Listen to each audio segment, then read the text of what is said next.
Hey, everybody. This is Lair, Torrent, and Ashely Torrent. We are the Practice of Love podcast. We're taking over John Kim's Single on Purpose podcast again, as we often do.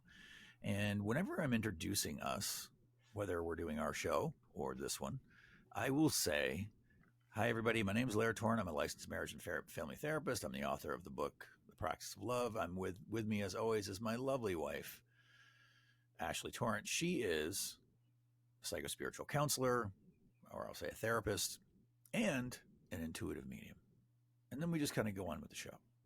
And we never actually talk about the fact that you're a medium, that you talk to dead people. That's probably, people are like, wow, wait, hold on a second. I mean, maybe they don't, but I would imagine it leaves more questions than answers.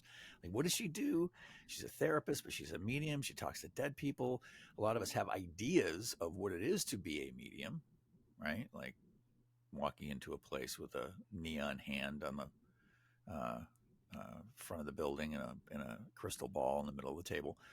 That's not really what you do, but you are an intuitive medium. And so today I thought we'd unpack that a little bit. We talk about what it is that you do, because I think what you do is really fucking interesting, because you're not only this amazing therapist who's helped literally thousands of people, but you suddenly banged a left at Albuquerque a couple of years ago and said to me, like, quite literally, I talk to dead people now. And that's kind of how I explain it to people. And people laugh, but it's kind of true. That's what happened. You're like, one day you're like, yeah, I think I talk to dead people. And you do. And so you turn this into an aspect of your business and an aspect of how you practice, both with your client base as therapist, but also as just a straight up medium, reading for people whose relatives have passed, or, as I understand it, if they're looking for a soul reading. Yeah. And so I wanted to talk about that today. I want to talk about what it is for you in particular to be, because I think every medium is probably a thumbprint, right? They have their own unique thing that they do. You have your own unique thing that you do. I think it's really friggin' interesting. So let's talk about it today. What is it? What is mediumship to you? And what do you do as a medium? I know it's a broad question, but let's have it. I got it. And I'm glad we're talking about it. What'd you say? Give me your elevator pitch. I'm glad we're talking about it, because I think it does lead to a lot of questions, and some people think it's really cool, or some people think it's just a cheap party trick. And some people I think it's so much scary. Yeah, and some people think it is straight up scary. Yeah. Yeah. Mm-hmm. And for me, it's an incredible way of understanding what happens when we die, because mediumship is really evidence of an afterlife. That's what it is. When I give a reading, I am proving to the person I'm reading, they're called a sitter, so someone that comes to me for a mediumistic reading, I'm showing them that their loved ones who have passed are still with them, and that they're sending them messages, and I can talk about who they are, where they've been, what their life was like. They often come through and make apologies for ways they've treated the person I'm reading for. They come through and show me memories of things they did together, or things that have happened to the person I'm reading since they passed. I actually had a grandmother come through and talk. I'm sorry. Well, I'll just say I had a grandmother come through and say, oh, okay. A grandmother came through and said she loved watching her grandson play soccer, but the grandson didn't play soccer when she was alive. So the person I was reading for was like, oh my God. So how these messages come through, it's intuitive language. So when I'm reading for someone, the intuitive language comes to me, and it's my own unique form. We each have our own unique intuitive language, but they call it different clairs. You may have heard the word clairvoyance, which means you can see things that have happened, see the future, the past. Intuition can come in the form of images or pictures. If you imagine, it comes to you the way your imagination comes to you, in that mind's eye.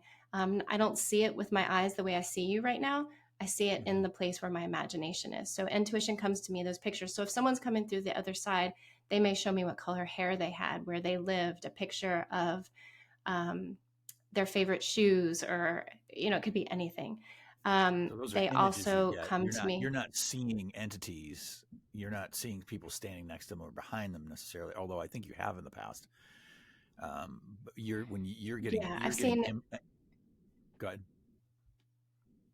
Well, I know I don't see them the way I see like you right now. I know there are some mediums. I've heard it's rare, but I know there are some mediums that see them as if they're standing in the room, but I see it more in my mind's eye.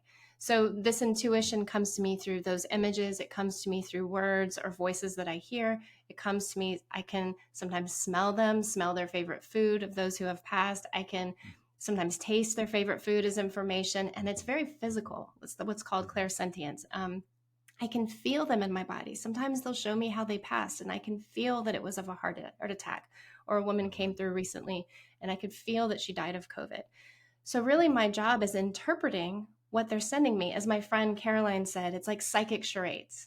So, they're Ah, sending me all these messages, all this information, and it's coming into my body, and I need to decipher what it means. Now, got it. sometimes they show me what it literally means, and sometimes it's my job to interpret what it means so I can really get the message through. So it's a dance between literal images and pictures and feelings and understanding what sometimes that language means to me and represents for me. And I think that's where we all have our own intuitive vocabulary. Because what if I see a tree, what a tree means to me may mean something different to someone else. What hopefulness or grace or love feels like in my body may feel different in someone else's body. So I need to know Mm. what those things feel to me in order to deliver the message. And so you work with the sitter to get some sense of to kind of work it out. And so Right. it Like may I not may feel see. like yeah, it may not feel like an exact fit when you say this, apple tree or something or whatever. Like, I don't know, we don't have any apple trees. I don't know what that means. And then as you work with it, they perhaps will have a memory or something will come out. Oh, because the way I've understood it is that the person or the spirit on the other side is using language or using impression through you to show evidence to the sitter, that this person or this spirit is here. Now, I had personal experience with that when you have had both my uncle, who I had no idea had already died, come through, and my Mm, grandmother. My grandmother I knew had died, but you use language that you would have never used in the 20 years that I had known you. I had never talked with you about the fact that we used to say that my grandmother laughed all the time, but we would say she cackled. She's cackling again. That was just mm, sort of a familyism that we had around grandma. And you were sitting there in the car with me. So I think your grandmother's here. And I was like, what, really? All of a sudden, out of nowhere, why is Phyllis visiting now? And she's like, you said, yeah, I don't know. She keeps telling me that she's cackling. And I was like, wait, what? I hadn't heard that term in for right. a couple of decades. I never use And that term. you just used it, right? And then my uncle, who I didn't even know was dead, and I think he was coming to tell me that he was dead, Mm, you turned to me and you said, who's Mr. Green Jeans? There's a guy here, there's a man here telling me to tell you Mr. Green Jeans. and mm, and I was like, shit, I haven't thought about Mr. Green Jeans since I was 5. And mm, my uncle Sullivan used to come over every morning and have a coffee with my mom, and he would sit and watch Captain Kangaroo with me, and he always laughed because my favorite character was Mr. Green Jeans, and he would watch the show with me, and he would call me Mr. Green Jeans sometimes. And so that was a wow. way of him telling me that I'm here, and there was no reason you should have known No, I Mr. didn't Green even know Jeans. what Mr. Green Jeans was. I mean, I may have heard a reference So when I was a cool. kid, but I didn't watch Captain Kangaroo. So I that's wouldn't what I imagine. mean. Yeah, and I find so I do two different types of readings, and when I do mediumistic readings, when someone from the other side is coming through, the language is pretty literal. They're Mhm. pretty specific about what's happening to them. Like I said, if they're coming to show me how they passed, or I might have to interpret that because I'm having feelings in my body that, I have never had a heart attack. So I have to kind of figure out what that means. But I Mhm. also do readings, soul to soul readings. And what that means is I'm connecting my soul to someone who is still alive. Now, when I Mhm. do a reading with someone who has passed, I'm connecting my soul to those souls that have passed because Mhm. we may shed our human body, but we continue energetically. So our souls continue. And Mhm. that's the beauty of mediumship because it shows this idea of spirituality and what happens in the afterlife that, it answers some questions that many people have or things that we don't understand. Well, So so a tell me, like, mediumistic reading, I'm sorry, I didn't mean to interrupt. It's that delay again, but I did want to know before I lose the thread. So there's the straight up mediumistic reading, and then there's the soul to soul reading. Now, why would someone come for a soul to soul? I can surmise, but I don't want to hear you talk about like what does someone get when they have a soul to soul reading? Well, you know, we're always having two types of conversations, whether we know it or not. We're having a human conversation and a soul conversation. When Mm-hmm. someone comes to me for a soul reading, they're often looking for guidance or support in their life. Now, I'll say, I I don't do like fortune telling readings. I try Mm-hmm. not to do that because I believe we have free will. So if someone comes to me and says, "Who am I going to marry?" and all these things, they want to know what their life's going to look like.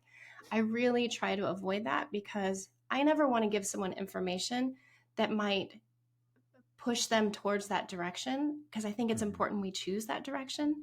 Sure. So usually when I do, you know what I mean? Yeah. Yeah. So what I try to do is what the soul will often show me first. Something, one of my favorite things is when I connect soul to soul, I see a reflection of that person's essence.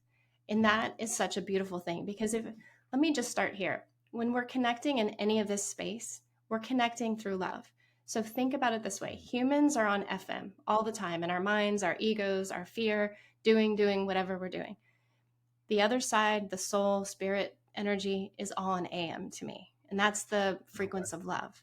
So you hear a lot that's a of good one. times we have to be raise our vibration or change our frequency. Well, what it means is we Mm. have to step into the energy of love. So when I connect soul to soul to someone, I ask my ego, my fear, my doubt mind to step aside and I step into the Mm. space of my heart. And I Yeah. basically connecting heart to somebody, but the heart is the voice of the soul. So Mm-hmm. I'm connecting from that space. I'm imagining an energetic bridge building between us. And the other thing to remember is that I don't often see people in person. I do it online. So this is Right. also proof that energy transcends space or time. But when I Right. connect soul to soul, the soul shows me an essence. It shows me a picture of that person, who they are at the Mm-hmm. core of their being. And it's often these incredible pictures that I could never imagine for myself. Like I've seen beautiful jewels, I've seen sunsets, I've seen colors. Sometimes I've seen people who are artists that don't even know they're artists, and their soul Mm-hmm. shows me a creative palette and images that um, are beyond anything I've ever seen in my with my human eyes. So I love to offer that reflection to people, and you can Yeah. see them light Yeah. up because Mm-hmm. they're having, it's like their soul holds up a mirror and says, "This is Right. who you really are." And they Do you have any probably know questions? it on some level, right? Like that feels congruent. I'm going to imagine at some level. Well, that's the interesting thing is that I think the human knows a lot more than we give ourselves credit for. But because we spend a lot of time, we get afraid, or we're in this practical world, or things have happened to us that we've forgotten our essence, or Mm-hmm. we get so busy doing other things. But underneath all of that, I think Mm-hmm. we know a lot a bit more about what we're capable of and who we are than we give ourselves credit for. We're just not listening. So Right. often when I hold up that reflection, the person is like, they get it. And also, Mm-hmm. it brings tears to their eyes, and it brings tears to my eyes often. Mm-hmm. And usually, then the soul will show me through that intuitive language something they're moving towards, something that they're working on in their life that they need support or guidance on. And then it Mm-hmm. gives me messages about how to help them do that. Um, and the soul is so friggin' accurate, it's unbelievable. Mm-hmm. It's unbelievable how like I can say this is what I'm seeing and a person will be like, Yeah. I'm working through that right now, or I understand what you're saying. So that was my next question because I was going to ask, like, does that soul then tell you? Does that soul connection tell you, like, this is the karmic piece that you're working on? These are the struggles that you're probably having right now, and these are why you're having this is why you're having these struggles. Yeah, I mean, why it just it's this is what they're supposed to heal in this life, you know. And Right. I think what I've come to understand, not I think what I've come to understand is Mm-hmm. that this human life supports the evolution of the soul. That Mm. things that we experience, encounter, people we know, things that we choose are all here to support the healing or evolution of that soul. So when we're in a deep process or we're suffering or we're trying to figure out what's going on in our life, that's usually a a pivotal point for that person to figure out which way to go. It's a healing point. It shows me what that person is capable of, the possibility that lies on the other side of this experience for them. And what I've learned is suffering is a call to healing. Suffering wakes us up. And so the soul shows me you're having this experience because you're supposed to know that you're worth more than this relationship, or this job is not meant for you, that you're actually an artist in your heart. And when I'm in the space with people, it's so loving, but you can feel the moment the ego comes into the space, like the sitter's ego, Right. because often they'll be like, oh, that's all great, but I want to know, is this guy for me, or is this girl for me, or am I going to get a raise? And the human wants these like very linear, practical answers, Right. which I get, I totally get. But the soul is like, there's a bigger picture here. Right. It's not about, necessarily that person or that job or the money or the raise. It's about your evolution and your healing. And are you reaching the highest potential that you can in this life? It's the difference between fate and destiny. Are you fated to stay in a job that you're unhappy with? Are you destined for so much more? That's really interesting. But I also want to make sure we touch on the fact, because this is the part that I've always found particularly interesting about what it is that you do, for two reasons. One, as a therapist, you're holding that energetic space, as we do as a therapist, but you take the empathy button to a next level. I'm going to imagine with this, as you sit and empathically kind of bring your inner medium to the table with your therapy clients. But at the same time, I've got to imagine that as you sit with a sitter who is just there for a straight up mediumistic reading, that it's different. Because look, I've kind of always taken issue with mediums who read you, and these people, some awesome and amazing, some terrible and toxic. These people who may have tortured you in life, or who you're just grieving their loss. And the message that the medium's able to give you is, and they say, go in light and love, and go in light and love, and just go in light and love. And I've always thought that's not sufficient, a sufficient enough hold for someone who's come here, and this experience they're having needs a more connective holding space, I think. And so you, as a therapist, bringing that as your secondary, that's got to be a pretty amazing place for you to be, to hold both. Yeah, I mean, I feel that being a therapist helps me go deeper in a reading. It helps me use language that can facilitate a healing process, because I think a reading, no matter where on the spectrum it lies, from just a reflection of your essence and this is what's meant for you, to these people came through and they're apologizing, to you're in a relationship that's causing you pain, it might be time to get out, whatever that is, I feel like I'm able to deliver it with language that starts the healing process and begins the integration of this information. Because I've had teachers that aren't coaches or therapists and don't really have other healing modalities, and they have to refer the person out. They're like, this is the message, and then you should take this to someone and process it with them. And I love, that part of the job I can do is help people start processing. We can talk about like inner child work that needs to happen. And so I feel like I get to go deeper than maybe some people get to go with the message. And I don't agree with just, your grandmother's here, go with light and love, because I'm like, if they're coming through, they want to say a lot more than that. Well, And that's not enough for us as a human. I'm sorry. Yeah, and that's not enough. I want to know why they come through. Do they remember that thing that happened? Yeah. So I kind of want to switch tracks a little bit, if it's okay, because I want to talk about the fact that you teach this stuff, which to me is like, this feels like one of those things you can either play or not, but you say no. In fact, we all have this ability, and in truth, I feel it as well. Like I feel like you definitely have it. You've always said that. And so I do want to talk about the fact that you teach this. And so can you tell me, what do you teach people? How do you teach them? Oh, well, it's one of my favorite things to teach. I get so excited about it because I have learned in my time doing this that, whether I've been working with clients or doing readings, that everyone's intuitive, that everyone's psychic, and there are mediums that won't agree with me when I say this, because there's a phrase out there that says everyone is psychic, but only mediums see the other side. Not all psychics see medium. Not all psychics see the other side. So basically, sorry, I butchered that. All mediums are psychic, but not all psychics are mediums, is what I'm saying. Do Is you really that want to go confusing to enough? some sort of saying? That was you're going to go to a colloquialism for you. That was your. I can't. I'll butcher it It's every time. everybody should know this woman is famous for butchering quotes and like old adages. Forget it. This is a woman who said to me one time, "Man, I sure would like to be a bump on the wall in that room." Bump on the wall, Ash Ribbon. Yeah, and then the time you said you wouldn't, you like to be a fly, you felt like a fly in a log. When you were sick that time, you told me that you were on the lam. Yes. Yes. I butcher them So every you should steer time. clear of all of those. And whenever you're being I interviewed or should steer talking, clear. okay, can you I know. start I over should with really the stop. medium? Okay. I'll start over. So I believe everyone can do this, but there is a belief out there that only mediums can see the other side and are psychic. They often say that psychics can't see the other side. Now, in my experience, like I said, everyone I've encountered or taught has been able to see the other side. Now, does it come easier to others? Like maybe playing music comes easier to some people, or creating art.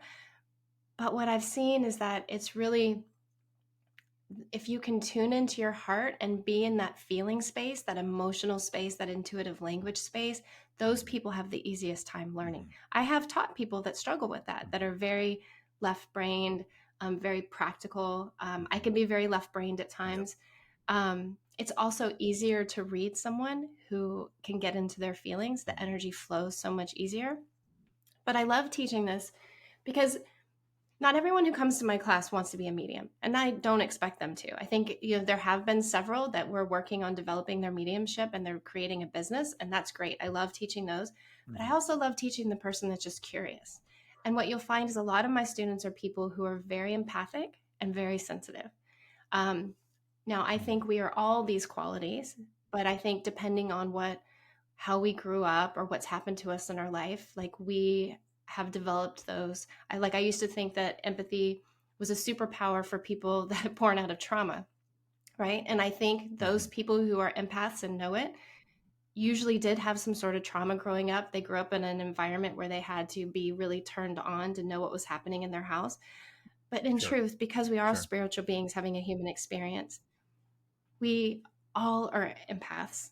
We're all channels, we're all mediums. And I guess through my students, I've seen that. So the other reason I like to teach is because I love helping people understand where their intuition speaks to them. And one of the ways I teach is I pair people up and they do soul to soul readings. And the first time someone does a soul to soul reading, they get the language, they give evidence, and without a shadow of a doubt, within that first class, they're like, oh my God, I'm psychic and intuitive. And they begin in that first class to see that they have this ability. And then after the class, they can take it into their own life and they can start to hear when their soul is talking to them, when the universe is talking And to them. I gotta Sorry, I imagine can that see you have a that's question. yeah, I do. I got to imagine. I just want to make a point that like that gives you another tool set to another skill set, another set of tools to meet your life with, right? Like it's not just you thinking with your big brain all the time. That like you can actually feel into a situation. You can actually get a gut message on should I do this, what path I should take, should I not do that. And if you can develop that intuitive language with someone like yourself, I mean, that's got to be an invaluable thing to be able to bring into your life. I mean, I would feel like it's sort of like a leg up on life if you can actually learn to do this. And so, what you're telling me is, I think I already knew this, that your students aren't necessarily just people who want to become mediums. Your students are also people who just want to learn how to be more intuitive in their lives. Yeah, they want to know more about spirituality and understand what they believe. They want to be able to tune into their soul and hear what their soul has to say. I mean, the thing I've learned for me personally is when I'm listening to my intuition, it tells me which way to go. It tells me this is the next step. This is how to do it. I mean, it's very clear. And intuition is it's a peaceful language. It's a very sure language. It's not in the static of fear or hesitation. It's like so certain and sure. And it's helped me so much, guide me through like different places in my life. It even led me to mediumship and knowing that this is what I wanted to do, to be a therapist, to have children, to you. So many things in my life, it was because my intuition said, this is here for you if you choose it. And so when I teach people how to use this, not only do they learn how to work with their intuition, um, a lot of them really struggle with empathy and struggle with how to have empathic boundaries with people and empathic boundaries with other people suffering in the world. And what practicing in this way in this class learns you to decipher what's your energy and what's the other person, and how to tend to your energy when you're overloaded, and how to not take on so many other people's stuff. Yeah, I was just thinking about how, um, the experiential from, I always used to think, well, someone would ask me, well, what's your gut on this? What do what's your intuition? And I would say, I don't know. And really it was because I was thinking about it. And, some of the stuff I Yeah. learned from you, which was to drop into my body and to feel it and to get a sense of not thinking about it, but just sort of feel what the energy feels like. And that's been, a guiding force in so many areas of my life. Whether it would be to, what's the next project I'm working on. Like I remember we were standing on a beach in Maui and I just turned to you and said, I need to write a course for couples. And you're like, okay, let's do it. And we did it. And it was a really great choice. But that wasn't so much a thought. It was like this guiding sense that was in my body. I'm like, I have to create this thing. I need to build this. And I needed it. And I wanted to build it. And I did it. But then I've really started using this with my clients. And so when I'm sitting with a client and it feels like the work is tough, it's really hard, like they don't know where they're going or what it is that they need. In my brain, my big psychological brain with all the books and shit that I've read over the years, that's all sitting there and it's not really helping that much. And so what I'll do is I will drop my energy into my body and I'll ask sort of the universe. I'll say, what does this person need from me right now? What do they need to know? It's like a water spout of information comes in immediately. And I'm suddenly saying things that I'm like, I'm not even sure where that came from. I hope it's right. But it always is. And it's often stuff that, I know I would have never brought in had I been using my thinking brain. And so that's kind of what you're teaching That's people. Is that exactly right? it. Well, that's it, because think about, again, that FM radio station I was talking about. So when we're in our thinking brain, our ego, maybe fear, whatever we're doing, it's very masculine energy. It's like a to-do list. We want answers, so we go after those answers. We try to think about the answers. We try to come up with the answers. And there's a lot of trying. Intuition is Yeah. the complete It's opposite. very It's a very effortful. feminine energy. Yeah, it's a feminine energy that's all about receiving. And it's about trusting, I've trusting never that heard you something put will it that way come. before. That's awesome. Yeah, I love it. I just imagine opening my energy up to receive. And so it's very trusting. You have to trust that something's going to come. And we're not very good as humans at trusting. We think we can find the answer, but sitting in quiet and receiving the answer, but that's what Right. we're doing. We're trusting, we're surrendering, we're opening up, being vulnerable enough, being in our heart space, being in our feeling space to believe that something will open up. And that's how we receive it. And so it comes in this flood of information. I work the same with clients as you. Is when I feel like I don't know where to take them, I just say, like, in my heart, show me where to take them. And then within seconds something comes in. It's interesting because you and I we are currently raising a highly sensitive child. And prior Mm-hmm. to Jake turning 12, 13, when his brain is developing more and he has more sort of emotional connection to himself, he was difficult. And I know that in my better parenting moments, whether you're raising a spirited child or a highly sensitive child or not, parenting is rough, and you often find yourself at a place of like, I don't know what to do in this moment.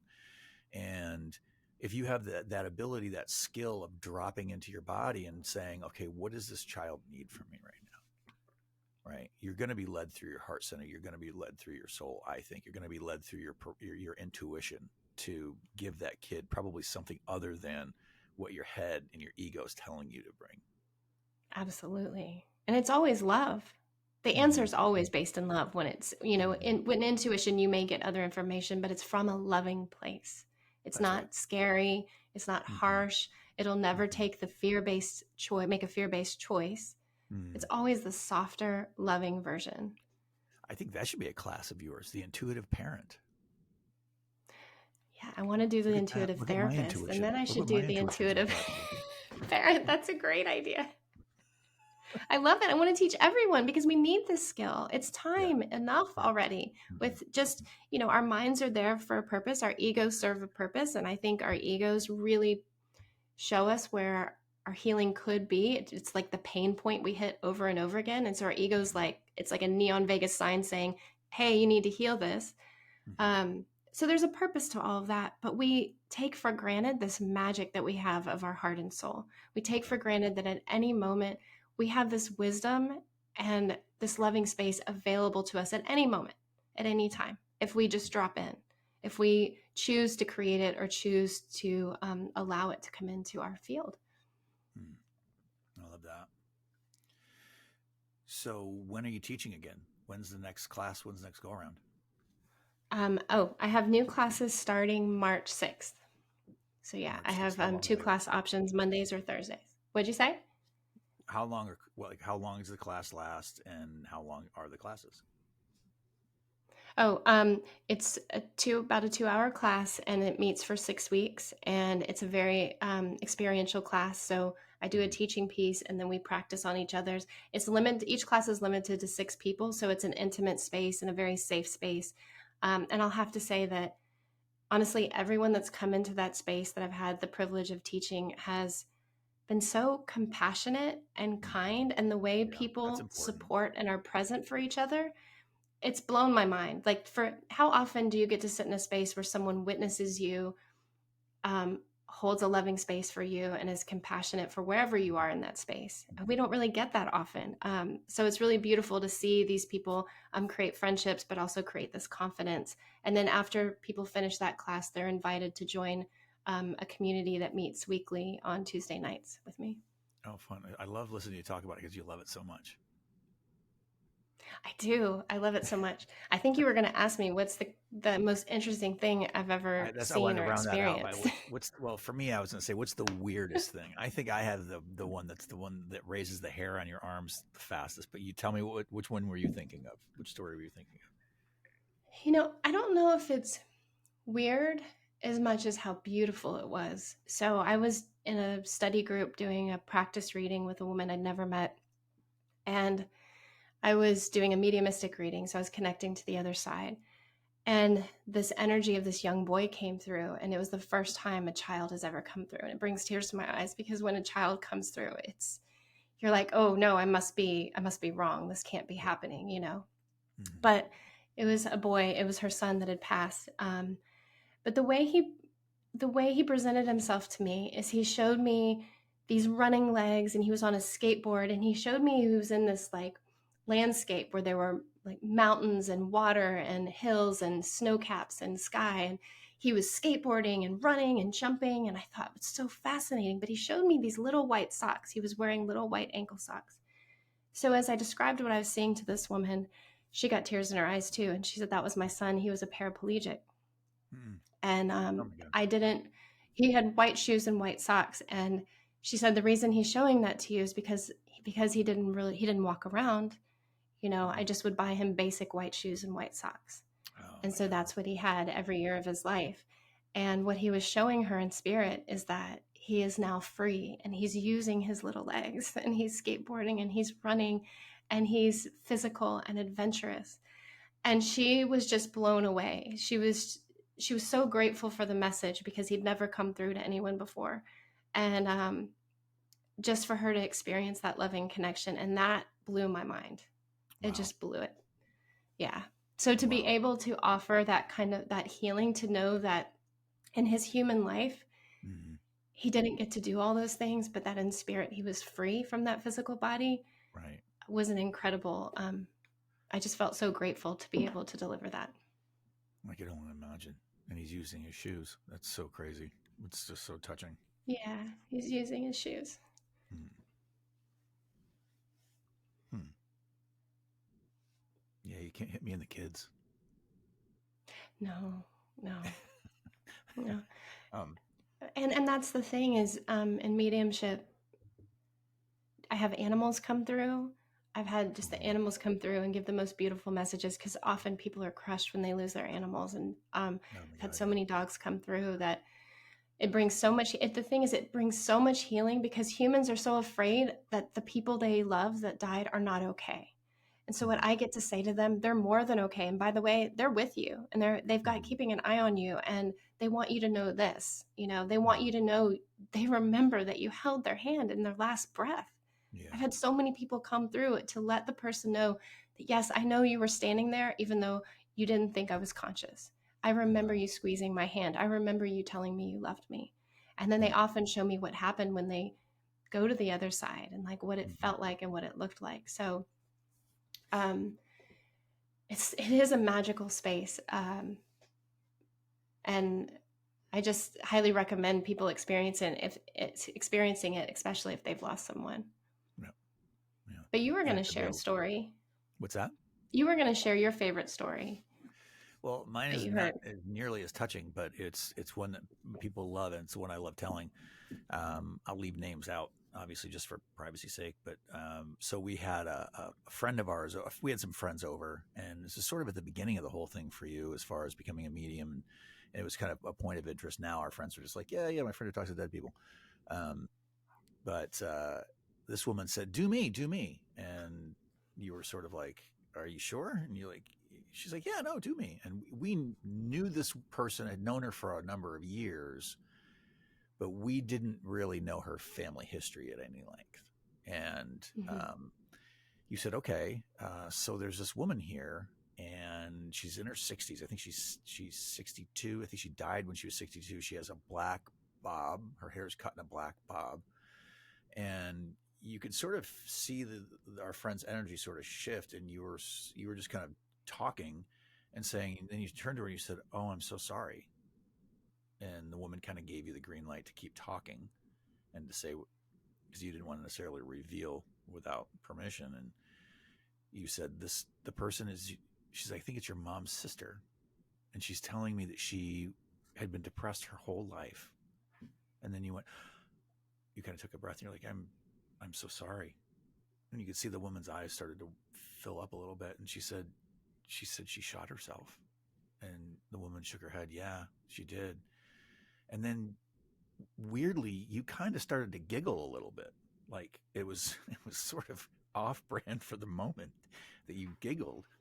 And you were sort of like, "I'm sorry." You're like, "She's showing me herself in the casket the day you were buried on her funeral. It's you and your mom and another family member, and you're in the room and you're arguing over what dress to put her in."